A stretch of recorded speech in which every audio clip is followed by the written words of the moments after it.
Hello, and welcome to Issues That Matter. I'm Robert Piccone, your host, and I'm very pleased to say that we have a repeat guest today, gentleman, Dr. Cecchetti, who was on Issues That Matter a couple of years ago. It's hard to believe that it's been 2 years. I know. Well, thank you for having me Time back. flies. And we have the added benefit today of having a second doctor on the show, Dr. Kraus. Welcome. Oh, thank you. Welcome. Doctor, Good to see you again, Bob. good to be seen. Sometimes I'm surprised that they still have me here.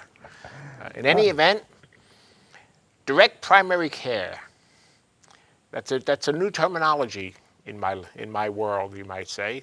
It's not new. It was new 2 years ago when we first had Dr. Cecchetti on. And I can't say that I know that much more about it today than I did then. But let's talk about it. Direct primary care, what exactly is it? Sure. I'll let you start. So direct primary care, I mean, at the heart, it's your family doctor. It's a place where you go for your GP, for a general practitioner. But what makes it different is rather than going through a third-party payer, we just charge a reasonable flat monthly fee, sometimes yearly fee, Yep. and then you come in when you need. We really try to cut out the middleman in any way we can, increase cost transparency so people know exactly what they're getting and how much they're paying for it, and increase value of their care. So by using this model, it gives us a lot more time with our patients. It gives us the ability to have autonomy over our patient panel. We're not answering to administrators or bureaucrats or insurance companies. It's a direct relationship, doctor-patient relationship. So it's not uncommon to have an hour-long appointment for your physical or 30 minutes to follow up on certain issues. It also means that we're not beholden to a set of codes in order to get paid. So that means that we can provide care however it makes sense to the patient. There's a lot of medical advice we can give over the phone and by email that normally we don't get paid for, so we're not incentivized to use those methods. Whereas in this model, it doesn't matter. We can do whatever works best. So we can save patients a ton of time, travel, missed work. So it's getting back to the roots of, I think, family or in primary care. I was just thinking about that myself. With a modern twist, I guess. It just sounds like it's dating. It goes back to the way healthcare used to be, where you had if the family had their general practitioner who can handle all the general stuff, and if in the event that there was something significant occurring that needs the work of a specialist, they would refer you to another doctor, be it a heart surgeon or a neurologist or whoever might be the specialty. And it just makes so much. It just seems so much simpler than the way it's turned out. Exactly. Yeah. Trying to simplify things again and make it more direct. Right. Yeah. I mean, you mentioned value, and I think just the fact that the patients are able to connect with us whenever directly whenever they need to. That's a huge value. Having like Dr. Kraus was saying, using these other methods of communication. It's a throwback to the way things used to be, but we're adding in technology, which is great because it's on the spot. Patients will not only call me but text me. I can do telemedicine visits with patients who are traveling, and these are things that the current system doesn't reimburse docs for. So they really don't want to delve into that. They only get paid by bringing people into the office. I say, in my patient population, there are those who need to be seen very frequently, and there are those that don't need to be seen really that much at all. But the nice thing is that once I know a patient, and I can manage them virtually, meaning I could buy all these Yep. methods of technology without having to disrupt their day and bring them in for something that I could easily diagnose and treat by these other methods. So, Now, added one of value. speaking to that telemedicine concept, one of the in the state of Maine, one of the disadvantages that we have so much of our state is rural, and the rural abilities to telemedicine in a rural area, which is not here in southern Maine, generally speaking. True. Generally speaking, we're hooked up. You know, we can go do anything. We can do anything with over the internet. But in much of the state, that's not the case. So I could see where if I was up in Old Town, that might not be a viable option for telemedicine. But you do use telemedicine currently. Sure. You know, I would say infrequently, but it's available. Yep. And you know, I do know a bit about telemedicine and the rule in Maine, and really it comes down to, can you maintain the same standard of care for you know, that interaction with the patient by telemedicine as you would in the office setting. In certain cases you can. You know, such a case might be you know, a psychiatric appointment, or where somebody might have a rash and they can, you know, show you. But you know, it's got a lot of promise and a lot of potential, and you know, some of the hurdles are, as you say, in these remote rural areas.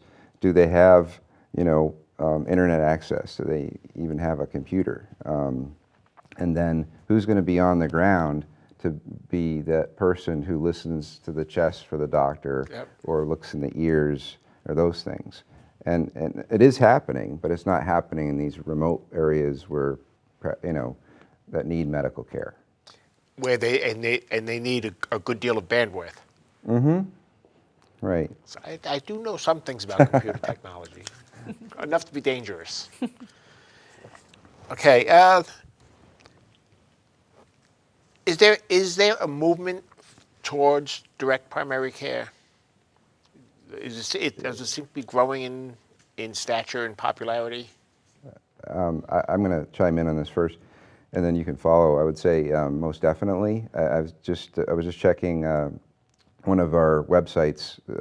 I say where it's you know, kind of a big family, but there's a website called DPC Frontier, and they have one of the pages is a mapper where you can see where all the DPC practices are across the nation. And right now, there's over 1,000 practices in 48 states, which is really unbelievable, because when I was last on the show, it was about half of that.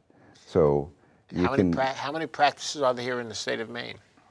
I estimate, well, there's either, it's more than 10, it's less than 15. Well, that gives a ballpark. But again, since we met last, that's about doubled. How long has DPC, if I can use that acronym, how long has DPC been available? How long? When was this concept born? In Maine or the U.S.? Both. I really don't know, like, if there was a landmark date when somebody said, maybe you know. I don't know exactly, but it's in the U.S. about 20, 25 years. Maine, only about 7 or so. That sounds about right. My practice is now in its 4th year, so I think, you know, I kind of caught the wave. But, you know, there's plenty more wave to catch. I think a lot of people, because it's, you know, you mentioned the discontent on the patient side, and there's this, you know, discontent on the physician side of things too. You know, a lot of us weren't meant to, you know, be to excel at typing and coding and things that, you know, we want to take care of patients. So, you know, that's liberating for physicians to move into DPC. You know, it's risky still, because you're a business owner. It's your own practice. You know, you don't know if people are going to come, but you know, the proof really is in this growth, and it's, it shows that it's sustainable. Doctors can do it and still make a reasonable living and enjoy, what they're made to do. Yep. Know. Now, and we talked about this in the green room, which, by the way, is not green. In any event, we talked about it back in the back room there, and the cost of healthcare has skyrocketed as of late. And as of late is a relative term, but over the more recent years, the cost of healthcare has exploded. Why? What are the feeding factors that are causing this rise in healthcare? What are some of the feeding factors as you see it? That is a ginormous question. And I think there's just so many moving parts too.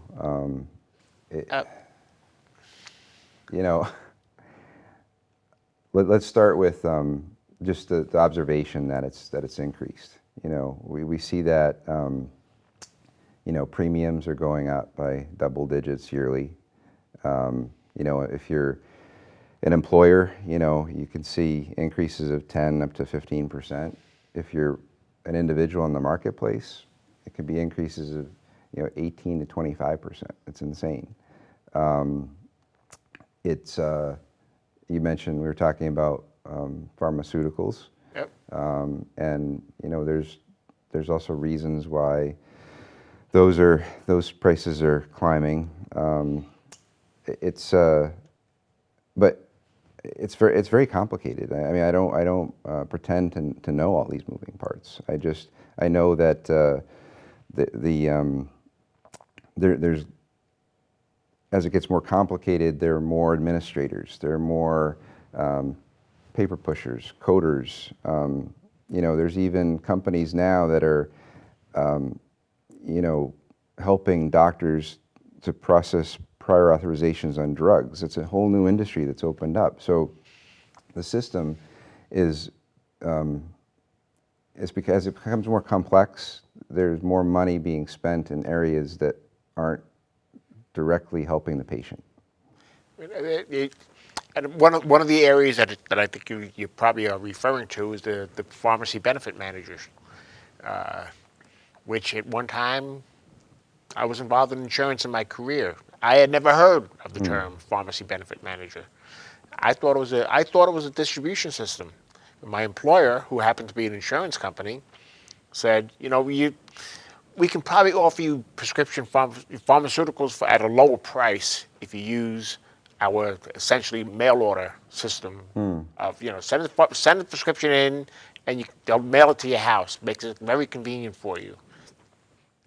I did not realize that was a pharmacy benefit manager. I thought it was just a distribution system, a low-cost distribution system. But now, I attended the hearings in Augusta talking about the high cost of pharmaceuticals, and a major feeder is the pharmacy benefit manager. And as I said earlier, there are so many different people involved, so many different levels today involved in the process that at one time in my lifetime, which good number of years, but I'm not ancient. There were the number of players. You went to the doctor gave you a prescription. You went to the pharmacy, you got the prescription filled, done, over, at a reasonable cost. Now, it's not that easy anymore.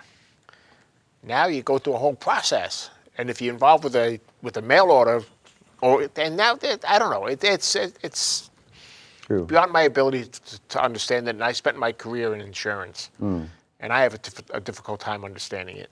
And it violates fundamental economic principles that as the need goes up and the numbers of people remain stable, the price should, the numbers of people, how can I say this? I'm getting it all mixed up.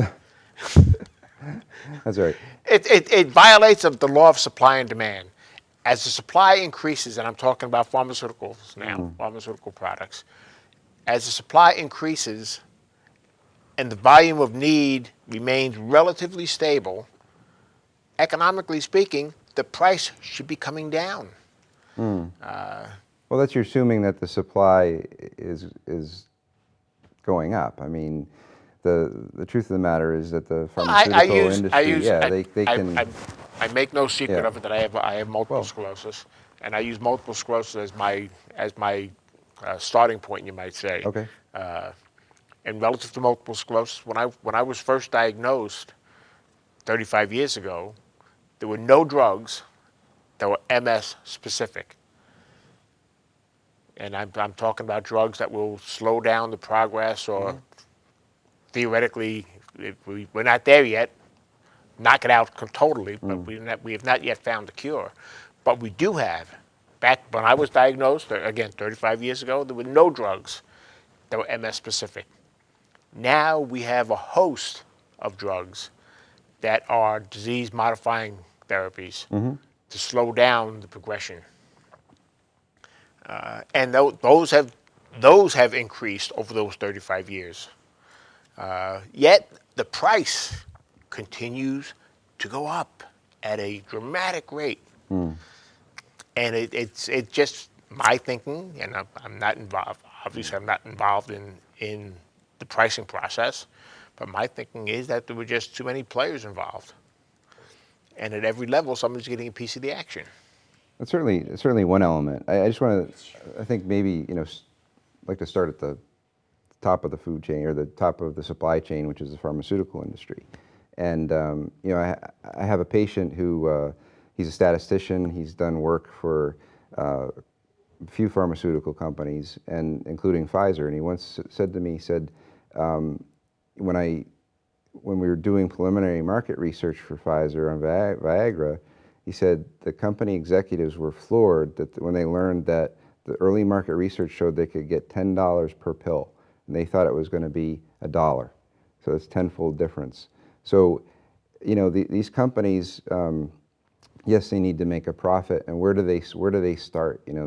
Where do they set their price point? And it's what the market will bear usually.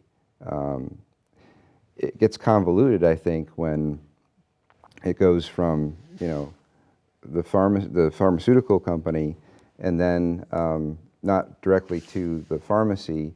It's going to the companies have these pharmacy benefit managers to go to the pharmaceutical company and negotiate the price, and the PBMs, or pharmacy benefit managers, are working for giant companies and insurance companies who have outsourced it. And so when you have a particular insurance, you have a formulary. Well, that's all been negotiated by the pharmacy benefit manager, who's negotiated with this pharmaceutical company and that one, and for presumably the best price for that group of patients. Doesn't always end up that way. I mean, we've both seen cases where we have a patient, you send them to the pharmacy, and something, even if it's on the formulary, it may be cheaper for them just to pay cash and use a coupon. So, how effective are these PBMs at doing their jobs if we know that a person can just pay cash and get it cheaper? It's very interesting. It's very interesting. Yes, it is very interesting, and it's very concerning. And that just the mere fact that we don't really know about that. How much else? How many other things are there out there that we don't really know about? And I think also one of the key things that you mentioned in the old days, and you just get a prescription, go down. well, when you're an old person, you tend to mention the old days. It's force of habit. Pay for your prescription and take it home. Well, I think the key factor in that is that you were the consumer, so there wasn't a third-party payer paying for that prescription. I think what happens is when patients are consumers, people are really smart consumers. If a price goes up 3,000%, they're going to notice. Yeah. Or if there's a price difference, by $100 in one pharmacy versus another, they're going to notice, and they're going to choose. They're going to naturally select the place that's competing better.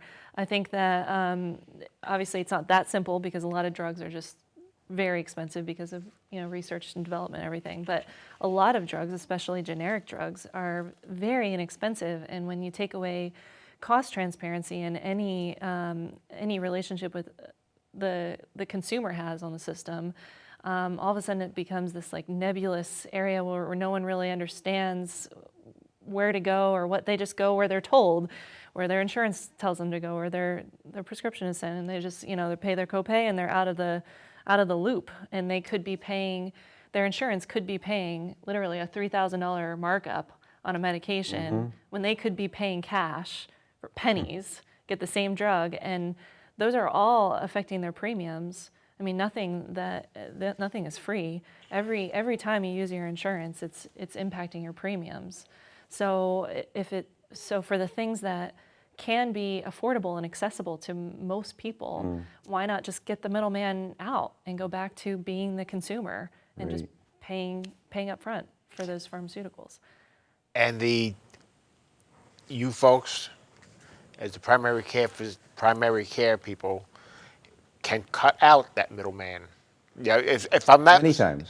If I'm not mistaken, you also have pharmacies. We do. So, I do. Yep, yeah, we dispense some medications. Yep, we both do, yeah. But even just going to the pharmacy, you could still cut out, it's still a middleman, but pharmacies have pharmacists who are very important resources. So there is benefit to having pharmacies, but GoodRx and websites like that are starting to bring back cost transparency. You can go on and look up the cash price for a medication in all the pharmacies around your area. So cutting out the middleman by cutting out the third-party payers and the PBMs and all those people when they're not needed, when you can just afford to go pay for it. Why And have that's all these people involved? that's an advantage of the DPM, the direct primary care, that direct primary care physician. True. I have a pharmacy, and I can just, like Dr. Krause, I go online, I order from the same suppliers that, Rite Aid is ordering from, and or Hannaford, and I get them, very quickly, and many times patients, they might be I know I can pretty much beat any retail pharmacy on price, with some exceptions. So if I have a patient who's on a very expensive drug, like I have a patient who needs a immunosuppressant drug because he has a kidney transplant, and his insurance said, that's going to be $2,000 for the month. And then I go on the computer and look up from my wholesaler. I said to him, I can get it for half the price.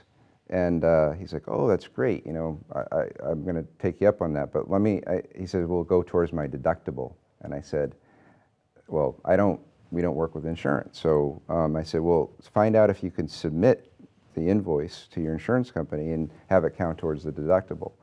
And he got back to me in about an hour and said, no go. They'll only, if I go through this, again, it was one of these, it was Caremark. It was CVS Caremark. So through, that particular pharmacy, only then could he get the drug at $2,000.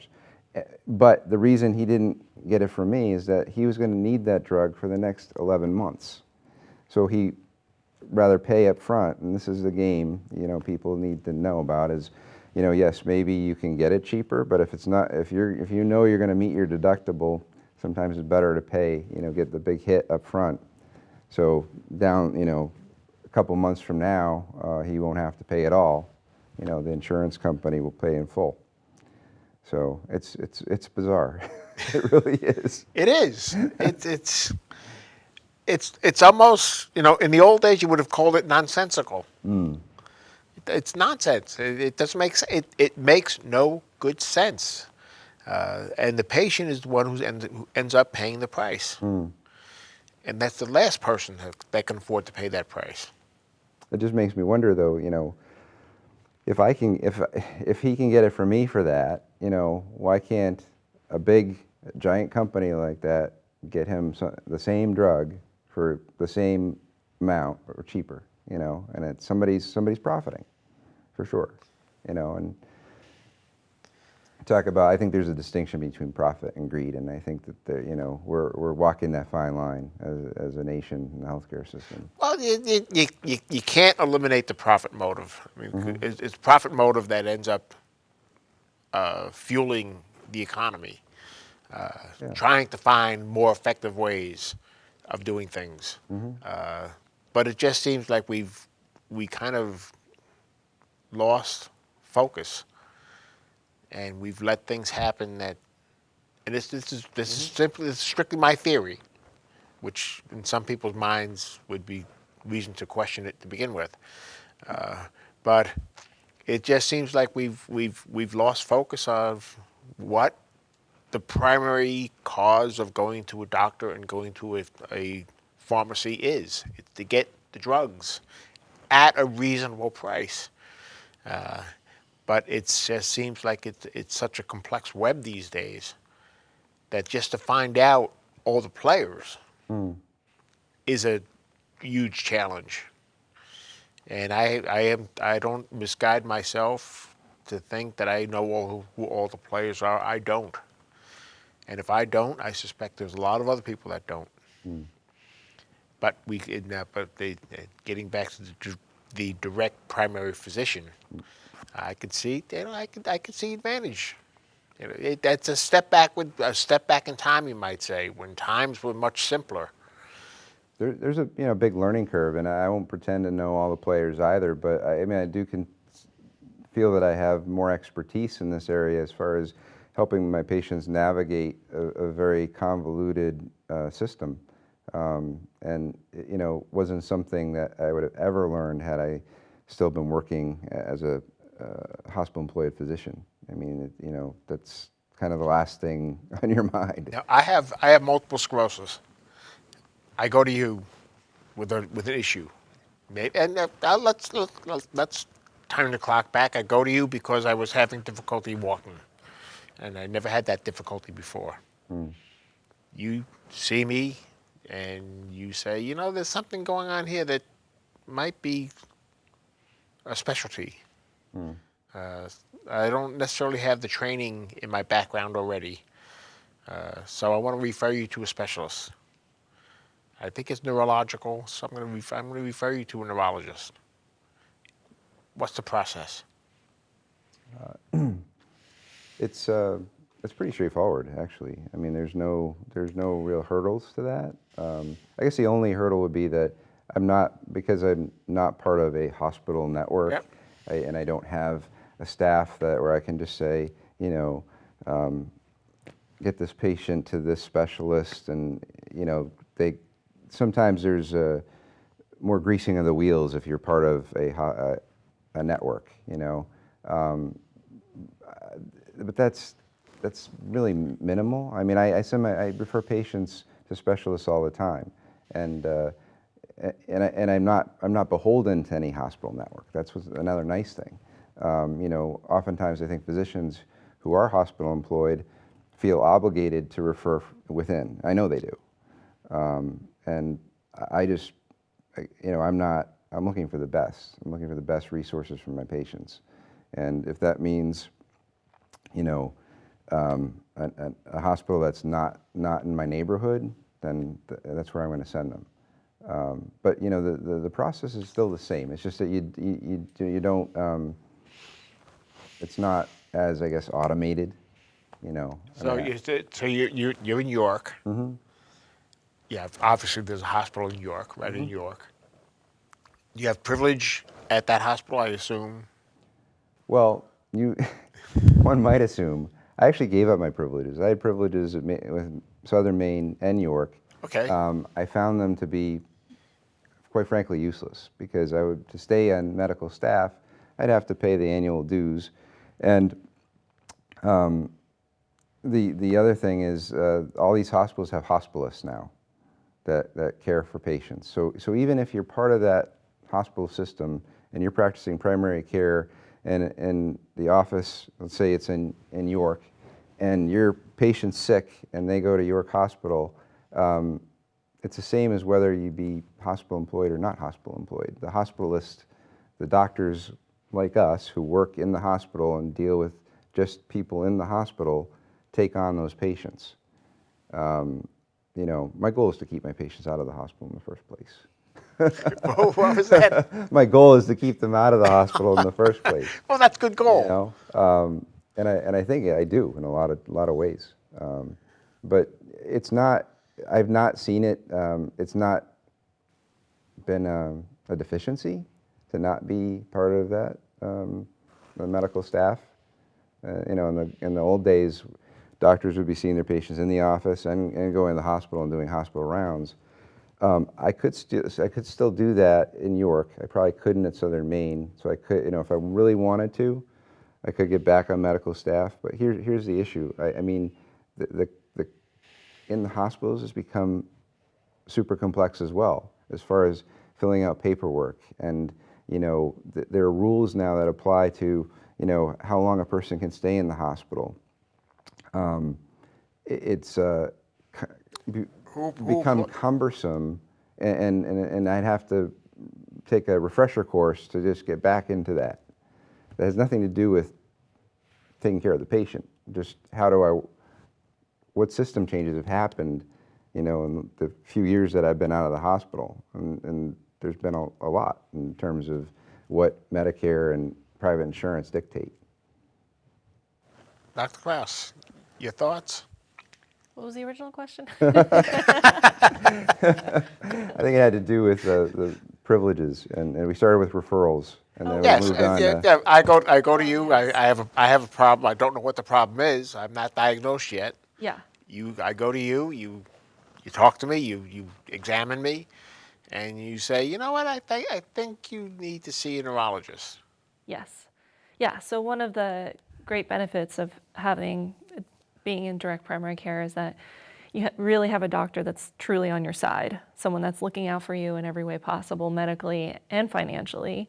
So, I mean, referrals are easy. I mean, we send the information that they need, they call the patient, they get them scheduled. Insurance used to be a little hiccup with HMOs, but now there's Maine law supporting what we do and supporting patients, and so we don't have any problems with that anymore. But financially, I'm almost obsessed with cost transparency. If I'm sending someone for a test, I want to know how much it's going to cost, regardless of whether their insurance is going to pay for it or not. How easy is it going to be for them to get in? How the wait time? I mean, all of those things. I don't know everything in the community, but I try to really stay on top of it so that I can really guide the patient as much as I can, because it's hard navigating the medical system. And I think that when you're in a hospital-owned practice, you're so busy and so overwhelmed, and you're so separate from the cost of healthcare. I mean, I think everyone has at one point experienced it. You might ask your doctor, okay, like we need this test or we need this whatever. How much is it going to cost? Oh, I don't know. You try to ask everyone. I don't know. Well, who does know around here? Someone's got to know. Somebody's got to know. I don't know. But because we're not employed at a big hospital system, just to reiterate Dr. Cecchetti's point, we're not obligated to refer within any kind of system. So if a specialist might be better at the town next to ours or theirs, we'll refer to them, and we'll do whatever's best for the patient. And Okay, so now I'm a patient, or I'm going to be a patient. I go to the doctor. I go to you folks. You folks send me to a neurologist because you think I need a specialist. And in my case, MS. Yes, you go to a neurologist. The neurologist. Well, you go to the doctor. You end up going to a hospital for whatever the reason might be. Mm-hmm. Would you be able to serve that patient? Would you be able to take care of them while they're in the hospital? No, they would be taken care of by a hospitalist. Just like most primary care doctors in Okay. around Portland and in southern Maine do not go in and round on patients unless they, not 100%, but most of the time it's more separate now. You're either inpatient or outpatient. Right, right. In York, I'm sorry to interrupt, but in York, I know this because I just checked with one of the other private practitioners, and right now there's only two docs who are independent, who still round in the hospital on their patients, which is like a huge change from just a few years ago, where they didn't. York was one of the last hospitals, I would say, in Maine to jump on board the hospitalist system. But Catherine's right. I mean, you bring patient goes to the hospital, whether you're in DPC or you're not, the hospitalist is quarterbacking that patient's care, and then bringing in specialists as needed to help take care of them.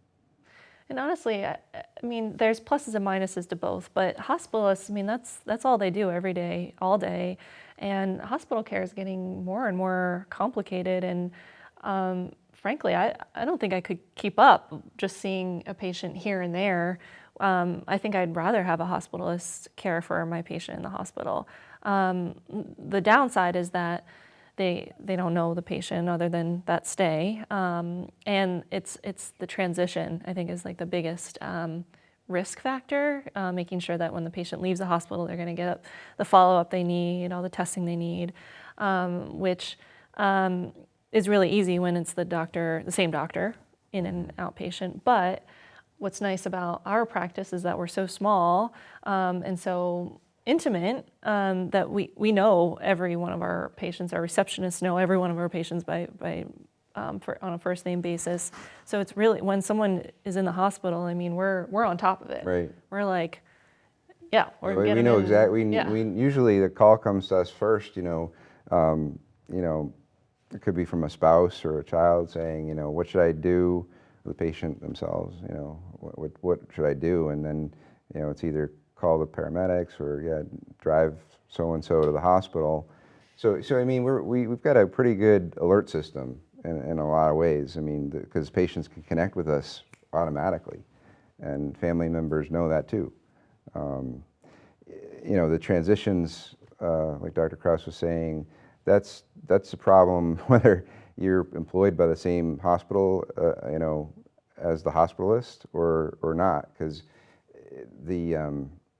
a lot of times the medical record system for outpatient will be different than inpatient, even if you're hospital employed, and they don't talk to each other, which is ridiculous. I've sent patients to the hospital, and I make it a point to still go there. I do social rounds.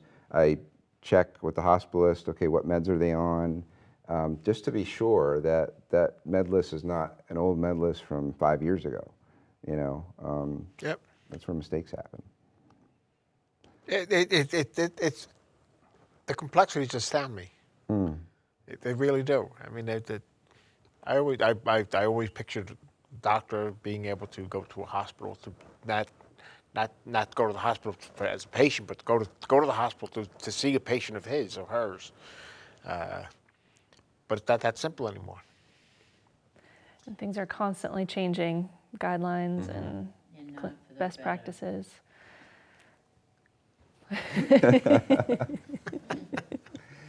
Well,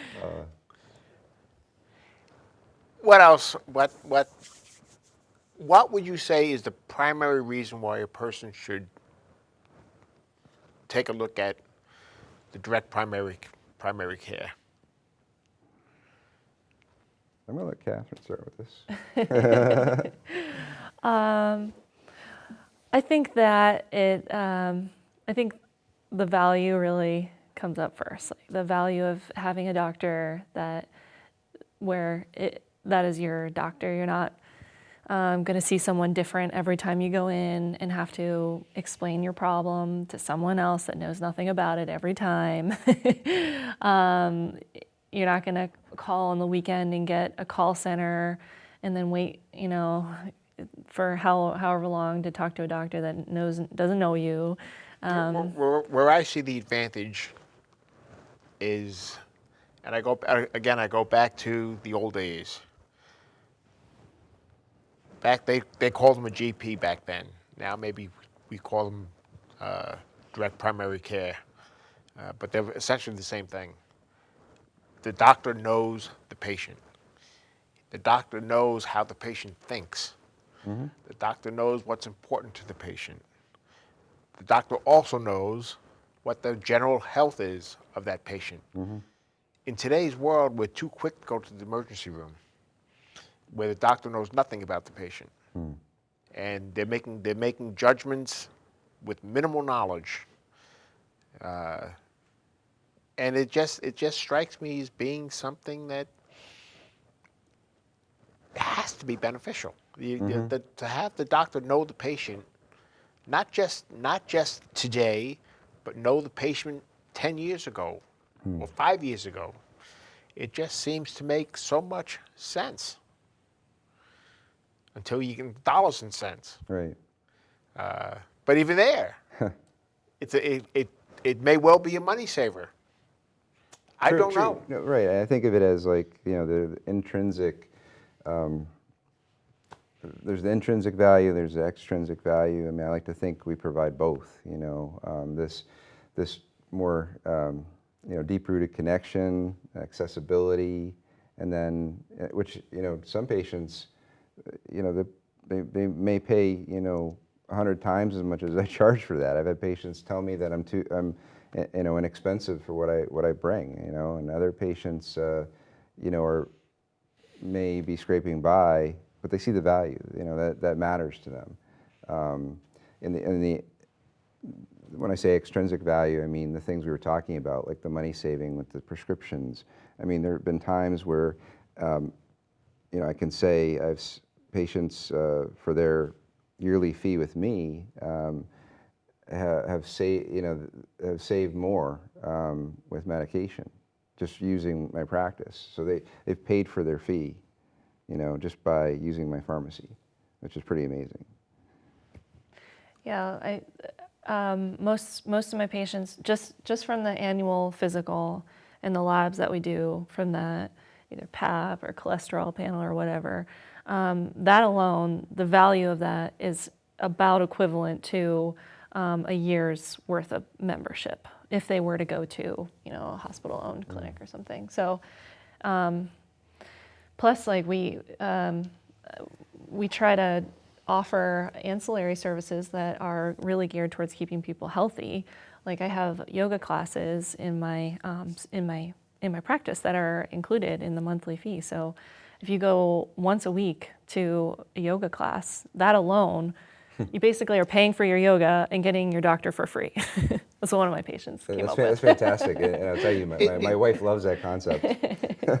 I have to believe that, generally speaking, people are not happy with the healthcare these days. Big picture. It's too complex. And they don't have, a lot of people do not have that personal relationship with their physician, which in the days of that I had my parents, they had a personal physician. They had a family physician. I would venture to say that in today's world, a lot of people don't have a family physician unless they happen to have a specialist. They have a hospital or they have a practice. Yeah, they're randomly assigned Yeah. to someone that changes every few months because they can't keep anyone there long enough because they're all unhappy. That's so very true. It's a global assumption. But. As is the case in the rest of the world, the complexities are astounding. Nothing is simple anymore. Yeah. Yeah, one solution is going to create 3 other problems, and But I think the direct primary care physician option, I think is one that's very much worth exploring. I think people might be able to benefit from it. They might not. That's up to the individual. Exactly, they have a choice. Yeah. And I think because they're making the decision to do it, they see the value, and they're taking financial responsibility for paying for it. If there's one word or one phrase or one thought that you want people to walk away from their television set holding on to, what would that thought be? What might that be? Your takeaway.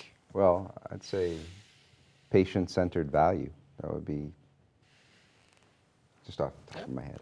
Well, and that's good because you should not look at the price. Look at the value.